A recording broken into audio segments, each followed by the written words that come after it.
Swapna cooking এ সবাইকে স্বাগত। মোচা খুবই উপকারী একটা সবজি, এটা সব সময় পাওয়া যায় না।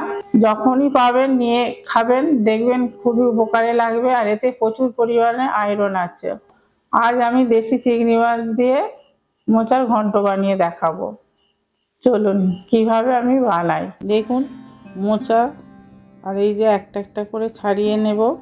প্রথমে তো ওর গায়ের যে সাদা খোলাগুলো সরিয়ে দেবো, আর কাঠিগুলো ফেলে দেবো। শক্ত কাঠি থাকে সেগুলো ফেলে দেবো। দিয়ে এইভাবে সমস্ত মোচাগুলো আমি ছাড়িয়ে নেব। মোটা কাঠি আর এই যে পাতলা মতন একটা দেখছেন অংশ, এটা ফেলে দিয়ে মোচাগুলো কেটে নেব। এইভাবে চপার বোর্ডে ছুরি দিয়ে কেটে নেব। আর নুন জলে এটা কেটে কেটে দিতে থাকবো। এটা আমার দেশি চিংড়ি মাছ ভালো করে বেছে ধুয়ে নিয়েছি। প্যান বসালাম, জল ঢেলে দিলাম, দিয়ে লবণ, অল্প একটু হলুদ দিয়ে দিলাম। দিয়ে মোচাটা ভালো করে ধুয়ে ওতে সিদ্ধ করতে বসিয়ে দেব।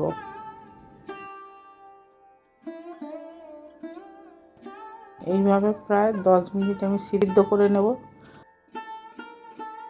চিংড়ি মাছে লবণ দিলাম, আন্দাজ মতো হলুদ দিলাম, আর লঙ্কার গুঁড়ো দিলাম।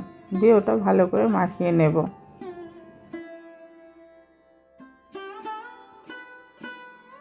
নিয়ে এদিকে এটা আমার সিদ্ধ হয়ে এসছে, একটু নেড়ে ছেড়ে নেব। দেখুন মোচাটা আমার সিদ্ধ হয়ে গেছে। এবার নামিয়ে নেব, নিয়ে একটা ঝাঁঝরিতে ঝেড়ে নেব জলটা।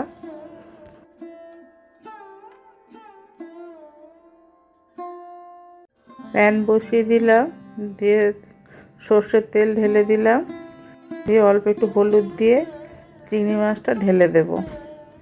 দিয়ে ভালো করে নেড়ে চেড়ে ভেজে নেব।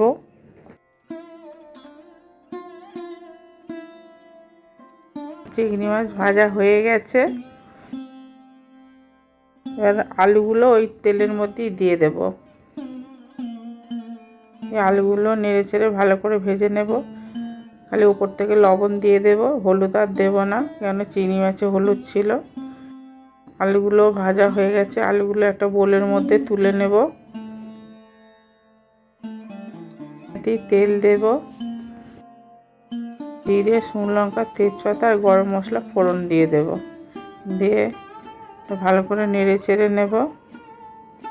নিয়ে আদা বাটা দিয়ে দিলাম, নিয়ে হলুদ দিয়ে দিলাম, দিয়ে ভালো করে ভাজতে থাকবো। কুচনো লঙ্কা দিয়ে দিলাম, জিরে বাটা দিয়ে দিলাম, দিয়ে এটা ভালো করে নাড়াচাড়া করে নেব। ভাজা ভাজা হয়ে এসছে। ভাজা ভাজা হয়ে গেলে একটু কাশ্মীরি লঙ্কার গুঁড়ো দিলাম। সিদ্ধ করা মোচাটা ঢেলে দেব। এটা আবার ভালো করে নাড়তে চাড়তে থাকবো। পুরো মশলাটা মিশিয়ে নেব মোচার মধ্যে।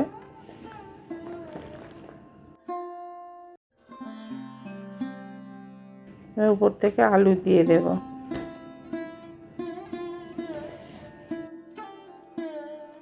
এটাও একটু ভালো করে ভাজবো। তারপর পরিমাণ মতো লবণ দিয়ে দেব।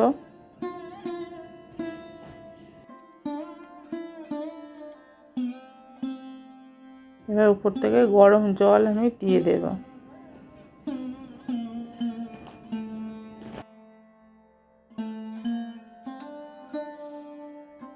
দিয়ে ঢাকা দিয়ে দেব।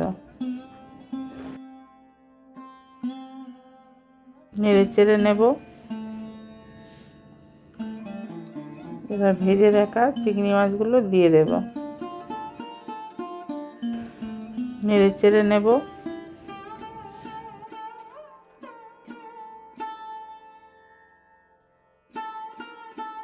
গরম মশলা দিয়ে দেব, আর অল্প একটু চিনি দিয়ে দেব।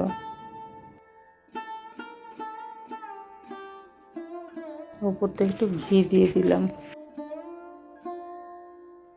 নেড়ে চেড়ে নেব।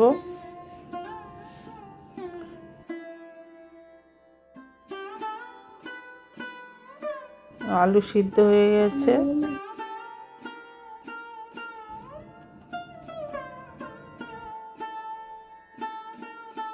দেখুন আমার মোচা চিংড়ি বানানো হয়ে গেছে। আমার এই রেসিপিটা কেমন লাগলো জানাবেন। যদি ভালো লাগে একটা সাবস্ক্রাইব করে দেবেন আর পাশে থাকা বেল আইকনটি ক্লিক করে দেবেন, যাতে আমার রান্নাগুলো আপনাদের কাছে তাড়াতাড়ি পৌঁছে যায়। নমস্কার।